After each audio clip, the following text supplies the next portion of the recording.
If Excel freezes the moment you filter or sort a big table, the problem usually isn't Excel being slow. It's Excel doing a lot of hidden work that your file design is forcing it to repeat. The good news is you can fix most large table lag without buying anything or rebuilding your whole workbook. Start by thinking like Excel. Every time you sort, Excel may recalculate formulas, redraw conditional formats, update links, and refresh volatile functions. If your data range is messy, Excel also wastes time guessing what's part of the table. And if your workbook is bloated, simple actions feel like heavy operations.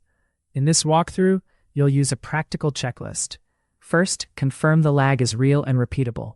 Then isolate whether it's calculation, formatting, data structure, or add-ins. After that, apply a few high-impact changes that usually cut sort and filter time dramatically. You'll end with a workbook that feels stable and predictable again. Next step. Before changing anything, make the slowdown measurable. Pick one filter action that reliably causes the freeze. Time it roughly, even if it's just counting seconds. Then save a copy of the file so you can compare results. Next, check whether Excel is truly frozen or just busy. If the status bar shows calculation or not responding briefly, that points to recalculation or rendering, not corruption. Also note if the lag happens only the first time after opening or every single time. First-time lag often means Excel is loading fonts, building caches, or calculating a lot at once. Repeated lag usually means your workbook forces expensive work on every filter change. Finally, test the same action on a smaller subset, like filtering only the first 5,000 rows. If performance improves sharply, your issue scales with row count, which is great because it's usually fixable by reducing what Excel must touch per row. Next step. Now isolate the main cause: calculation, formatting, or data structure. The fastest test is calculation mode. If your workbook is set to automatic calculation, a filter can trigger recalculation of thousands of formulas. Switch to manual calculation temporarily, then repeat the same filter. If the lag mostly disappears, calculation is the primary driver. If it's still slow, the next suspect is formatting. Large ranges with heavy conditional formatting, complex number formats, or lots of unique cell styles can make filtering feel like molasses because Excel repaints many cells. If calculation and formatting aren't it, look at the structure. Merge cells, inconsistent data types, blank rows inside the range, or almost to table ranges that aren't actual Excel tables. Those force Excel to do extra detection and can break internal optimizations. This step matters because the best fix depends on which bucket you're in. Next step. If calculation is the culprit, focus on what recalculates when you filter or sort. Volatile functions are a common offender. Functions like now, today, rand between, offset, and indirect can recalculate more often than you expect. Another issue is formulas that reference entire columns, like AAA, inside big workbooks.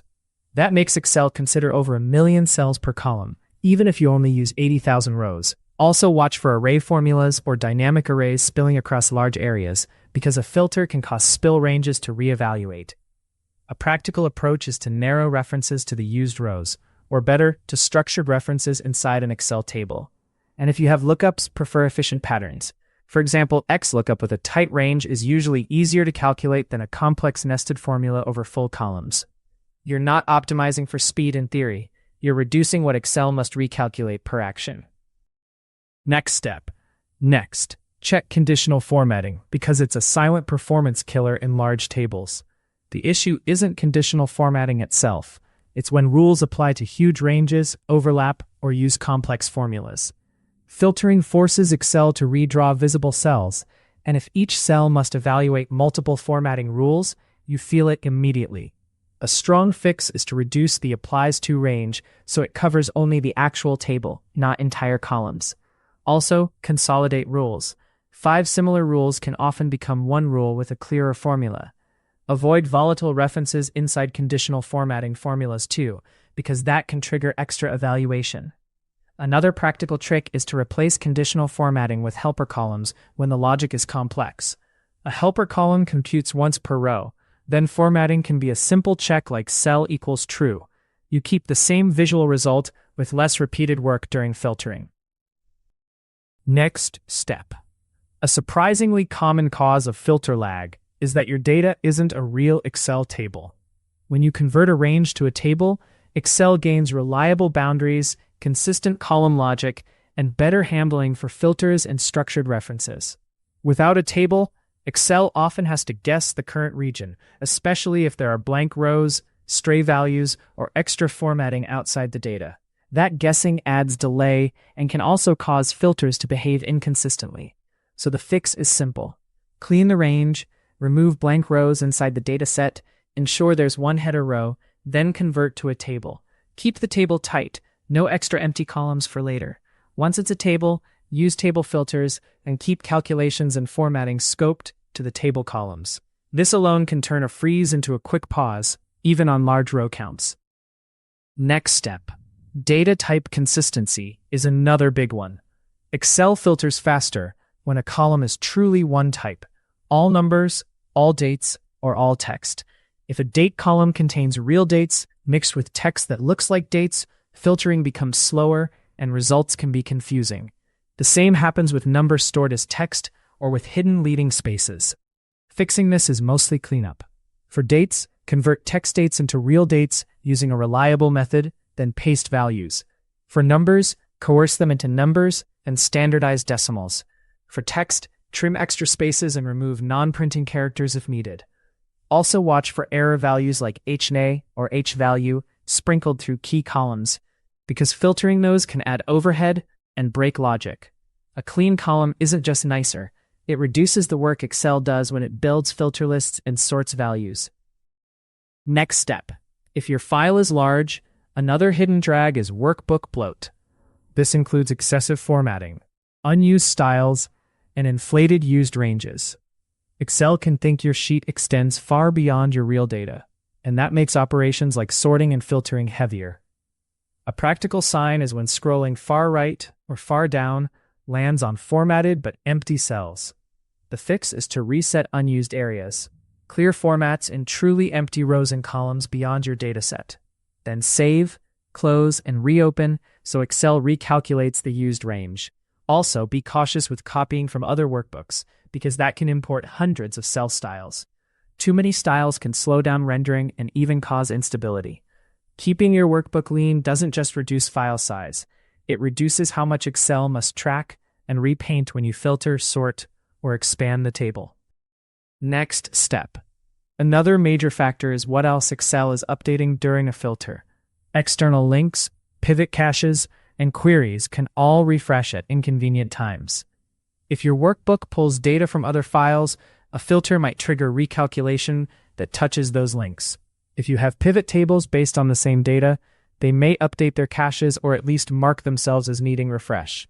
And if you use Power Query, some setups refresh on open or on demand, which can overlap with your interaction and feel like freezing. The fix is to control refresh behavior. Set queries to refresh only when you choose.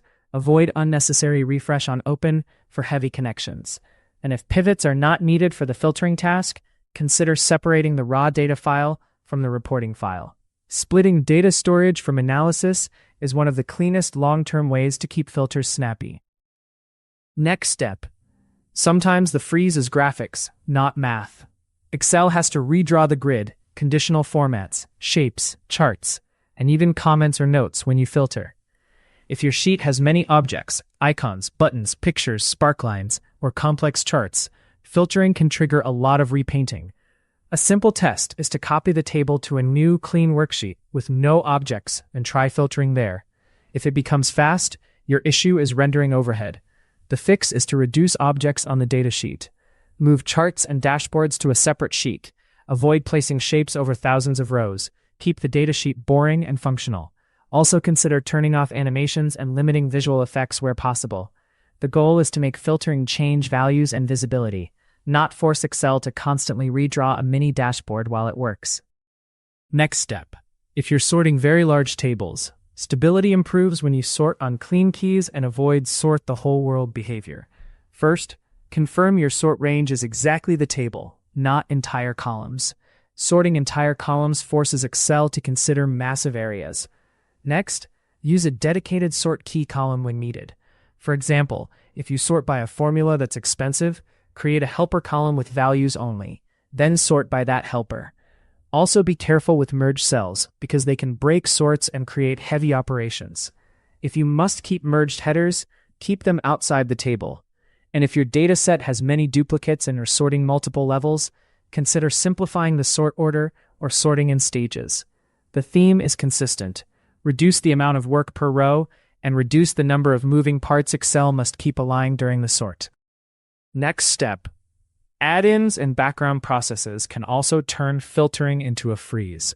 Some add-ins hook into worksheet events, meaning they run code when you filter, sort, or change selection. That code might validate data, update a sidebar, or sync with another system.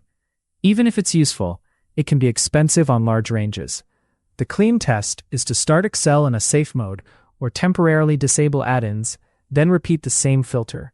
If performance improves, re-enable add-ins one by one to find the culprit. Also, consider macros inside the workbook. Event macros like worksheet change or worksheet calculate can fire more often than expected during filtering. If you find one, add guards so it exits quickly when the change is just a filter action, or restrict it to a smaller range. This is one of the most overlooked causes of Excel is frozen. Next step.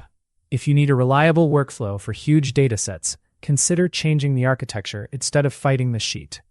Excel worksheets are great, but at a certain scale, it's smarter to store data in a model and analyze it with pivots or measures.